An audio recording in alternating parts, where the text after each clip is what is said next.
शेतकरी मित्रांनो नमस्कार. आपण पाठीमागं नेडव्याचा एक व्हिडिओ केला होता. तर त्याचं पहिलं पाणी पाजून पाला चांगला भिजवून घेतला आपण आणि तो घेऊन वापसा कंडिशन आल्यावर त्याच्या बगला मारल्यात. बगला मारताना काय काळजी घ्यावी हे थोडक्यात तुम्हाला माहिती मला जे वाटलं ते सांगतो. हे आपण भोंड्यावरचं सगळं पाचट जे आहे ते सरी दाबून पायानं सारून घेतलं होतं पाठीमागल्या व्हिडिओमध्ये. आता हा जो भोंडा आहे ह्या भोंड्यानं कुठल्याही गोष्टीनं खोडव्याला डिस्टर्ब झालेलं नाही आहे.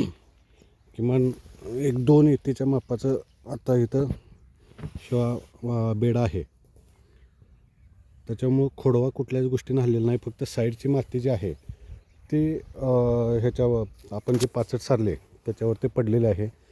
आता ज्यावेळी आपण ह्याला पाणी देणार आहे त्यावेळी पाणी बसून पिणार आहे आणि पाचट पण बऱ्यापैकी सगळी कुजायची प्रोसेस त्याला चालू होणार आहे. धन्यवाद मित्रांनो.